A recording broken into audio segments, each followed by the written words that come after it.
Find other great podcasts like this one at podmoth.network. Hey, what are you up to? Oh, hi. I'm listening to this awesome podcast. Ooh, I love finding awesome new podcasts. What is it about? Well, it's about a bunch of things. Sometimes history, sometimes hauntings, sometimes it's spooky, and sometimes it's funny, but it's always interesting. Ooh, okay, that sounds great. What's special about it? Well, each week, Celine picks a topic and reads it, and Wait, what? Matt creates a pairing of a treat and a drink to go with this peculiar tale. Wait. And they talk about it, and they joke about it. Hold on. And sometimes they have guests and have even more fun. Wait a second. What? That's our podcast. Yeah, you're right. Why are you listening to our podcast? Well, you know, we're heading into the long dark of winter, and that can make some people feel kind of isolated, and listening to Peculiar Pairings is a great way to feel like you're hanging out with good friends at the push of a button. Well, that actually sounds really nice. Kind of sounds like everyone should be listening to Peculiar Pairings. You know, I couldn't agree more. So if this sounds like it's piqued your interest, you should search Peculiar Pairings podcast on your favorite podcasting platform today. Yeah, we're everywhere. Come check it out. Find us. We're there. In a world filled with mysteries, where the unknown lurks in the shadows, two intrepid hosts dare to uncover the truth. Join Glenn and Oma on a journey into the realm of Caffeinated Conspiracies, now a part of the Podmoth Network. Hey, I'm Glenn. And I'm Oma. Together, we explore the unexplained, from ancient legends to modern-day enigmas. Join us as we delve into the depths of conspiracy theories, paranormal phenomena, and everything in between. With a blend of curiosity, laughter, and a dash of caffeine, they'll take you on a wild ride through the mysteries of the universe. So grab your favorite brew, sit back, and let's uncover the truth together. Because truth, like coffee, is best served bold. Caffeinated Conspiracies. Get ready to awaken your mind. Welcome to the Brutal, Bizarre, and Boozy podcast. I'm Deklan, the son. And I'm Jane, the mom. This is the podcast where we talk about brutal crimes, bizarre occurrences, and get you drunk with cocktails themed around one of our stories. To lighten things up, we'd like to end our time with a chaser. Please keep in mind some of our stories might be upsetting to young or sensitive ears. We love hearing from our listeners, so feel free to contact us by email or social media. You can find our contact info in the show notes for this episode. If you'd like to support us through Patreon, you can find us there at Brutal, Bizarre, and Boozy Podcast, or use the link in our show notes. Welcome back, everybody. Thanks for joining us once again for another Brutal, Bizarre, and Boozy episode. Hi, everybody. Thanks for joining us. What story do you have for us today, Mom? I'm going to be telling you about a cold case that was over 2 decades cold, and it was the first use of familial DNA in a New York City case. And it led to a conviction. So it was a cold case, but it's solved now. Yay. No cliffhangers. That's good. Yeah. What are you going to be telling us about? I am going to be talking about a real-life Final Destination. Oh. Yeah. Okay. Very strange. But to go with it, I have the Courtside Punch cocktail, which is 2 ounces of Casa del Sol Blanco tequila, or any Blanco tequila you want, 2 ounces of fresh orange juice, 3 ounces of ginger beer, and garnish with an orange wedge. In a tall glass with ice, add tequila, orange juice, and ginger beer. Stir to combine and garnish with an orange wedge. Let's give it a try. Not complicated. Okay. Nope. I think you'll like it more than me.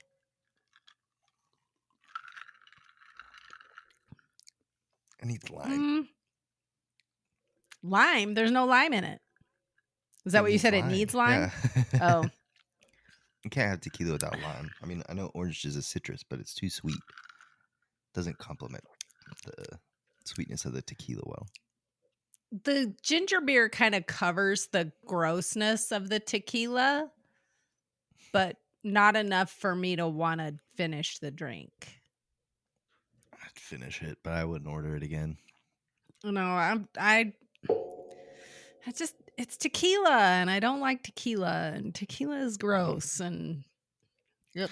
I will Okay. say I don't like tequila in most cocktails unless it's got lots of lime. Usually when I drink tequila, it's just a tequila shot or tequila and soda. But Yeah. those both have lots of lime, so I only drink tequila when you make us drink when I tequila make you for the podcast. Yes. Okay, well, let's see why this cocktail is connected to our story today. Yeah.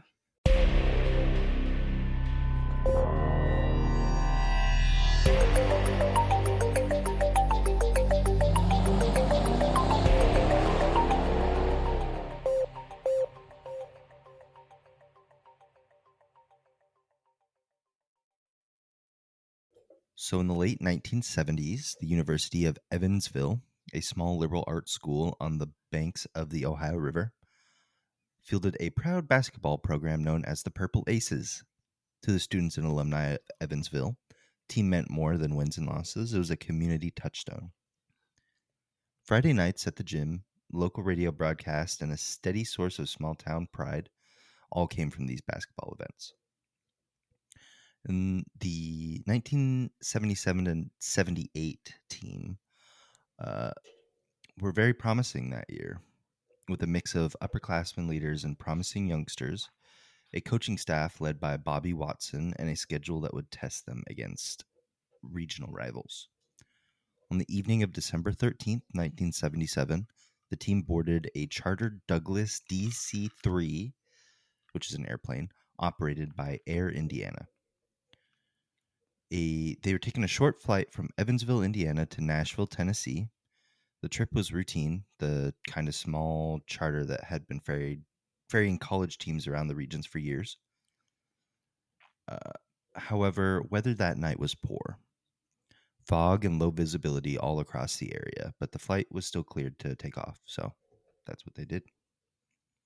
At about 7:22 p.m. local time, the DC-3 began its takeoff, and eyewitnesses later described the aircraft struggling to climb. The airplane lifted earlier than it should have, and below the speed at which it was safe to take off and climb. The aircraft rolled and descended into a wooden ravine near the airport, impacting with catastrophic force and erupting in flames. All 29 people aboard, which consisted of 26 passengers and 3 crew members, were killed, and there were no survivors. It took hours for rescuers and local emergency crews to reach and work at the crash site. The wreckage was scattered and burned, and the community that night went from routine travel to unthinkable tragedy in the span of a heartbeat.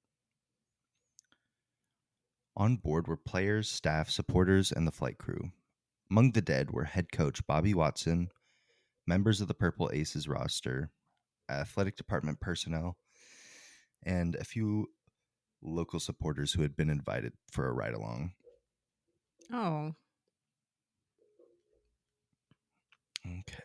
And there was, however, one player from that squad who did not board the flight. 18-year-old freshman David Furr had been injured, an ankle problem a few games before, which kept him from coming on the trip and effectively saved him from being on the airplane that night. For a brief moment, it looked like David had been spared an unspeakable fate. He came from a close family and had a bright future. His absence from the manifest felt like a small mercy in the immediate aftermath. The days after the crash, the National Transportation Safety Board launched a full investigation. The wreckage was examined, flight records scrutinized, and a careful timeline built from witnesses' statements and physical evidence. The final NTSB analysis was stark and technical, but in its conclusion was devastatingly simple. The aircraft attempted takeoff with gusts locks still installed, on the right aileron, aileron, something like that, Sure. and rudder. The airplane's center of gravity had been shifted rearwards by excess baggage loaded onto the aircraft. Those two factors in combination made the airplane uncontrollable during the initial climb. What are gust locks? Gust locks, also called control locks, are devices that, when used in aircraft, is parked to prevent the wind from flapping control surfaces, like the things that make the back of the wing raise up and down. They're locks that the prevent it from flaps. doing that when it's parked, basically. Oh, okay. Which you kind of need those I didn't for know they would flying, need so- that. Yeah. Me either. But apparently those were locked, which would not allow the plane to control itself. Basically. Correct. Yes. In layman's terms. Separately, baggage was loaded in a manner that placed too much weight towards the rear of the airplane, moving the center of gravity aft of safe limits. I don't know much about airplanes, but it sounds like weight It was distribution is very unbalanced. important. So, yeah. Yes. So an aft center of gravity can make an aircraft pitch nose high and become difficult or impossible to recover from a stall during an early climb. Ooh. So technical explanations can risk sanitizing grief. Basically, these people died and they're trying to chalk it up just to some one minor inconvenience, which, I mean, it was one issue, but still. So when the names of the dead were published, Evansville learned that nearly its entire men's basketball program had been wiped out. The university canceled the remainder of the season. Mourners filled churches, candlelit vigils, and lit up campuses and neighborhoods for the fallen basketball team. That's nice. Coaches and staff elsewhere from other colleges and stuff offered condolences and support. Colleges across the country paused to acknowledge the loss. For a small school, this was not just the loss of the athletes, but the loss of the generation of young men woven into town's daily fabric. So, again, one basketball team member did not board that flight due to an injury, David Furr. He's a young freshman whose ankle injury kept him off the plane. He was still alive. David Furr and his younger brother, Byron, were killed in a 2-car automobile accident in Newton, Illinois, just months after the plane crash. Oh, no. Yeah. So this is why I kind of compared it to Final Destination, because I get it now. Yeah. Yeah. Because there's a movie. Yes. I think it's the 4th one where there's a bunch of people going on a plane, and one lady has a Final Destination premonition where the plane crashes, and so she doesn't get on the plane. And this is very similar, but he didn't have any premonitions. He just was fortunate enough to have an injury, so he couldn't play. But you'd think still they'd bring the injured guy on the plane. I mean, it's not gonna... Even though they're not going to play, I think I would assume that they typically travel together. He's still a team member. Yeah, usually maybe he had like a big final or something. Or short on seats or something. Yeah. I don't know. It was just a really weird, unfortunate event that led to the death of the whole team. But separately. Like, yeah. I don't like it. Since it was so long ago, though, they were able to rebuild the program, and now the new basketball team is doing well. That's good. That's good. Very unfortunate thing that happened. For sure.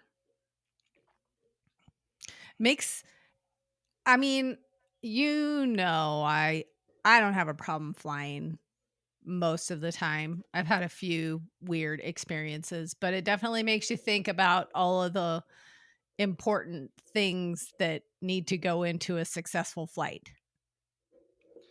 And you just trust 2 random people in the front of a plane didn't make those decisions correctly. Right. And whatever ground crew is helping with that too. But Correct. still, the pilots are ultimately the ones who are in charge They're of responsible. Yes. hundreds of people's lives. Right. It's scary to think about when you actually do think about it, but can't It really is control terrifying. it. Unless you Yeah. want to go through the pain of getting your pilot's license, but I hear No. that's a long, long process. Yeah, which is good. I don't need to fly an airplane for other people.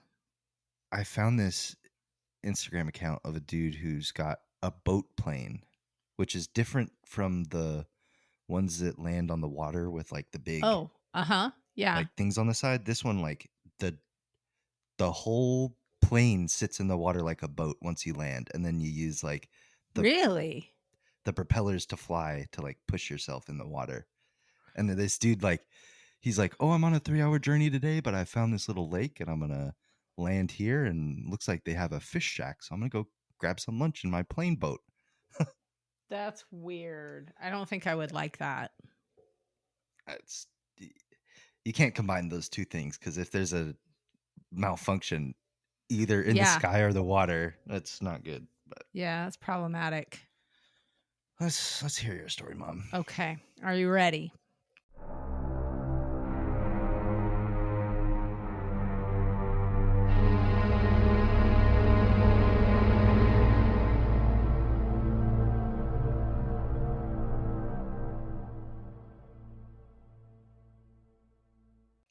This is going back to 1999 with a story about Minnie Soriano.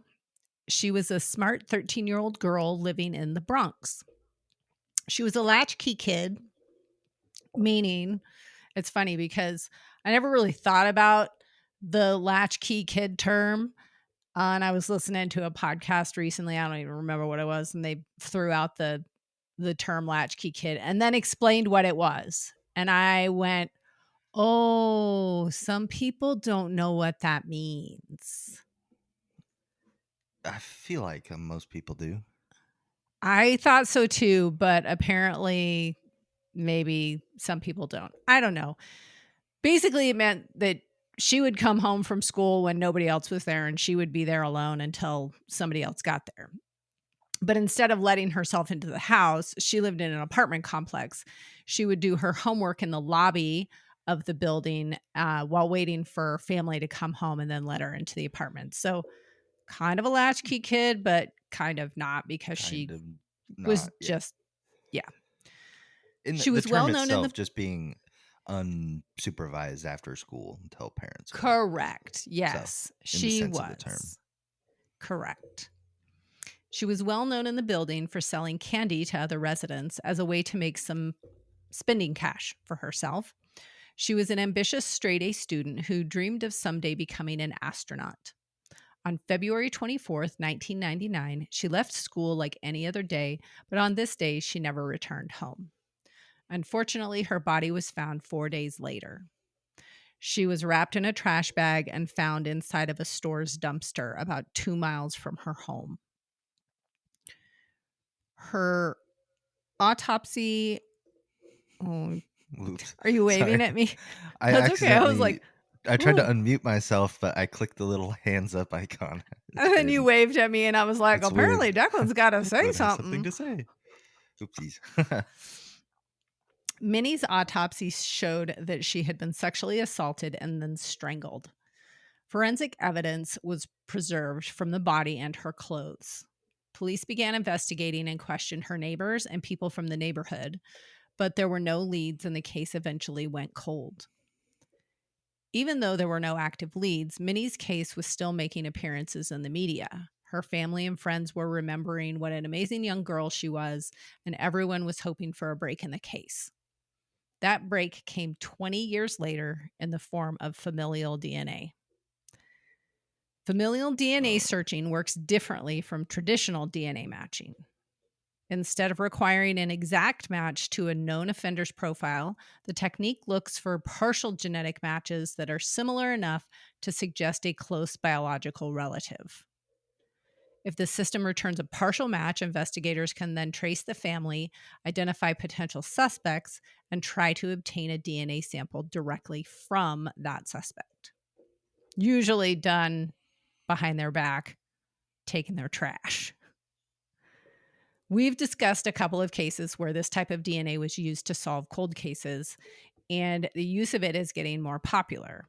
Although it's been occurring more frequently, it definitely has people that are opposed to it. Some people believe it is an invasion of privacy and shouldn't be allowed to be used in cases like these. Although, if we didn't use them, a lot of cases wouldn't be solved today. Regardless of this argument, the technique is still being used, and it was the linchpin in this case. In 2019, detectives submitted the preserved DNA profile. The sample came from a semen stain on Minnie's sweatshirt. The search returned a partial match to a man who was deceased. He was the father of Joseph Martinez. From there, investigators mapped the family tree and identified Joseph Martinez, as a likely candidate. With a new lead, detectives began surveillance. They followed Martinez, watched his patterns, and eventually collected a discarded straw from a diner that he had visited. Just like I said, they're taking the trash stuff. I feel like once it's in the garbage, it'd be really hard to distinguish whose straw belonged to whose cup. But maybe that's just me. Well, but maybe he threw, I didn't look at the details to see like if he walked away from a table and left his cup there with a straw, or I don't know. Either way, they got a discarded straw, and they did get a personal sample from him to match it. So it's not like they just based the whole case on this discarded straw out of the trash. They actually took a full sample from him, and it had matched. Okay. It matched the sample taken from Minnie's sweatshirt. That positive match was enough for authorities to move forward. On November 29th, 2021, 22 years after Minnie's murder, Martinez was arrested and charged with 2 counts of second-degree murder. But who was this guy, and how had he come across Minnie? Martinez was not unknown in his community. He was actually quite well known. He, for years, had walked the Bronx and parts of New Rochelle with a telescope, offering free astronomy lessons to children and adults alike. He was commonly referred to as Jupiter Joe. Ooh, this would get me. Yeah. Jupiter Joe would trick me into looking at his telescope. And if you were interested in someday being an astronaut, yeah. I feel like everyone, if you get the opportunity to look in a telescope, you're going to look at it, right? Yeah. Like if you go for to like sure. a beach property, or like a little beach house for vacation, 9 times out Right. of 10 they have a little whether it's a toy telescope or not, but they got a telescope there. Everyone You're looks going to at look in it. Right. Yeah. It's just human instinct. I want to see For what's- sure. I can't see. He would set up on sidewalks or subway platforms, inviting passersby to peer through his telescope and point out planets or constellations. To many, he was a harmless and informal educator. He was polite, unassuming, and many remembered him fondly. As it turned out, Martinez lived in the same building as Minnie back in 1999. He was interviewed at the time of Minnie's murder and remembered seeing her in the building lobby and selling candy door to door. But without a suspect DNA match, he wasn't considered a suspect at all. Now, So he was decades doing later, the Jupiter Joe thing when she went missing. That wasn't Yes. like just a later. Okay. no, he was doing it, and he lived in her building. Okay. Decades later, that familiar neighborhood face became the focus of an investigation that was sealed with a discarded straw. After his arrest in 2021, Martinez was arraigned on charges of intentional murder in the course of sexual abuse and felony murder. The case went to trial in 2025. Although he pleaded not guilty and maintained his innocence, prosecutors laid out the forensic trail firmly. The preserved 1999 DNA evidence, the familial DNA partial match, the surveillance, and the collected straw sample that eventually led to the full DNA match. Defense attorneys attempted to challenge the evidence. They raised questions about possible contamination or innocent transfer, given the many residents in the building and the building's shared spaces. But the DNA match from Martinez's straw to the sample from Minnie's sweatshirt proved persuasive to the jury. You look like you have a question. I understand that, yes, if you live in the same building, there's a chance you could somehow get your DNA on there, but not sperm, right? That's the DNA that you got from. You're not just going around sperming on people in your he's just leaving his sample anywhere possible. Likely story. Yeah. But even if he didn't murder her, you should still go to jail for coming on a kid. Being a creepo. Yeah. In November 2025, so just a few weeks ago, the jury returned a guilty verdict on 2 counts of second-degree murder. And he is currently awaiting you said a week sentencing. Ago? A couple weeks ago. Damn. This is a recent case of conviction. He has not been sentenced yet. It's supposed to be early 2026 that he gets sentenced. Yeah. Interesting. And that is my story. And what's really interesting to me is that this was the first case where familial DNA was used in New York. I would have thought that there would have been other cases, but because that's been around for 10 years, that it's been really changing things. But it's the first one. There's probably a lot of cross-contamination in New York, though. I mean, maybe. I don't know. You take a swab of something and they're going to come up with 4 different DNA samples on it. Could be. Do you have a chaser for us? Oh, I said it first. So this is my chaser. My chaser is, I found this article on Good News Network, and they were talking about how researchers have found a link between owning a dog and better mental health, especially in teenagers. They found that teenagers have... you need to do a study about that, but go on. Correct. But they did find that it seems to be related to the microbes and the microbiome of dog owners. So, like all the Frito smells bacteria, good for you? the bacteria that lives inside of us, they have found certain microbial things that are linked to increased social behavior and empathy, and that people with dogs have those microbes, and it makes them more social and have more empathy and be nicer and happier. So that just means you're eating your dog's hair and spit and other dandruff and shit like that. So you're consuming your dog's dander and whatever the fuck, and it's increasing. If you live with anything, person, 4-legged thing, you are exposing yourself to the microbes. Some aspect of it. There's no way you couldn't. So that makes me curious if cat owners are opposite, because I'm not very social and I have a cat. So I wonder if my cat's non-social, because I have a very non-social cat. My cat loves me, but no one else. I think you've always been that way. I don't think you can blame it on Lulu. Well, we've always had a cat, though, for as long as I can. Yes, but our cats haven't been antisocial like Lulu is. Okay, true. But yeah, my boss, she likes to gaslight me about stupid things like couches in women's restrooms and stuff like that. Oh, they do exist. I'm telling you.